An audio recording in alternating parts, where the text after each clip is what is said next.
नमस्कार, स्वागत है आप सभी का फ्रंटलाइन 24 में। मैं हूं आपके साथ साहिबा सिंह। विश्व प्रसिद्ध सौराठ सभा का आज समापन होने जा रहा है। मैथिल ब्राह्मणों का वैवाहिक स्थल सौराठ सभा का शुभारंभ 28 मई को हुआ और 6 जून को इस ऐतिहासिक सभा का समापन होने जा रहा है। इस दौरान सैकड़ों वर कन्या का सिद्धांत पंजीकरण स्थानीय पंजीकार द्वारा किया गया। सौराठ सभा दुनिया का पहला वैवाहिक स्थल है जहां वर और कन्या दोनों पक्ष के लोग आकर विवाह का निर्णय करते हैं और गोत्र का मिलान करते हैं।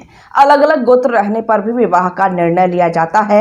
इस तरह की प्रथा दुनिया में सिर्फ मिथिलांचल में ही है। इस तरह की संस्कृति और परंपरा को आज भी मैथिल ब्राह्मण और कर्ण कायस्थ निभा रहे हैं। इसके पीछे का इतिहास अलौकिक तो है ही, वैज्ञानिक भी है। सौराठ सभा के समापन के पूर्व संध्या पर बिहार सरकार के कला संस्कृति एवं युवा विभाग तथा जिला प्रशासन मधुबनी के संयुक्त तत्वाधान में 2 दिवसीय भव्य सौराठ सभा महोत्सव का पहली बार आयोजन हुआ। समारोह के प्रथम दिन बिहार सरकार के कला संस्कृति मंत्री मोतीलाल, जिला अधिकारी आनंद शर्मा, विधान पार्षद घनश्याम ठाकुर, सदर एसडीओ चंदन झा, जिला परिषद अध्यक्ष बिंदु गुलाब यादव सहित समिति के अध्यक्ष और सचिव ने दीप प्रज्वलित कर महोत्सव का उद्घाटन किया।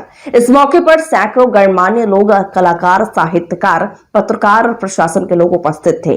बतौर मुख्य अतिथि मंत्री मोतीलाल ने कहा कि सौराठ सभा का इतिहास अलौकिक तो है ही, इसके महत्व को कोई मिटा नहीं सकता। उन्होंने कहा कि इस सभागाछी के संरक्षण और संवर्धन के लिए हर संभव प्रयास सरकार और प्रशासन द्वारा किया जाएगा।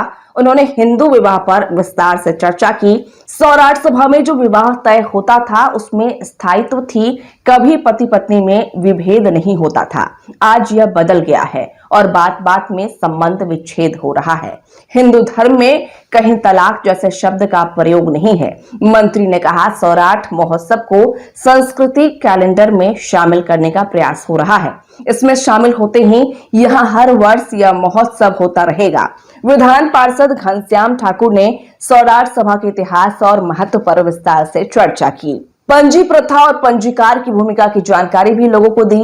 मैथिल ब्राह्मणों का सौराठ सभा अमूल्य धरोहर तो है ही, संस्कृति का प्रतीक भी है।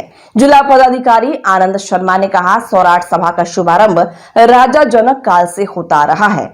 सौराठ सभागाछी के विकास और पंजी प्रथा को और अधिक विकसित करने के लिए हर संभव प्रयास किया जाएगा। इस तरह का महोत्सव जिले के विभिन्न भागों में होता रहेगा। सौराठ सभा को विकसित और पुनर्जीवित करने के लिए जिला प्रशासन मधुबनी हर संभव प्रयास करेगा। उद्घाटन समारोह को जिला परिषद अध्यक्ष बिंदु गुलाब यादव, उपाध्यक्ष संजय कुमार यादव, सौराठ सभा समिति के अध्यक्ष, सचिव सहित अनेक लोगों ने संबोधित किया। उद्घाटन समारोह के बाद रंगारंग सांस्कृतिक कार्यक्रम देर रात तक चलती रही। प्रसिद्ध गायक कुंज बिहारी मिश्र के गायन से श्रोता झूमते रहे। दिल्ली से आई मुस्कान झा और राम सेवक ठाकुर उद्घोषणा कर रहे थे। महोत्सव के दूसरे दिन सभागाछी के प्रांगण में पंजी प्रथा पर सेमिनार, कवि सम्मेलन, पेंटिंग प्रतियोगिता और देर शाम सांस्कृतिक कार्यक्रम होगा। इस सांस्कृतिक कार्यक्रम में स्थानीय और बाहरी कलाकार शिरकत करेंगे और इसी के साथ सभा का समापन हो जाएगा।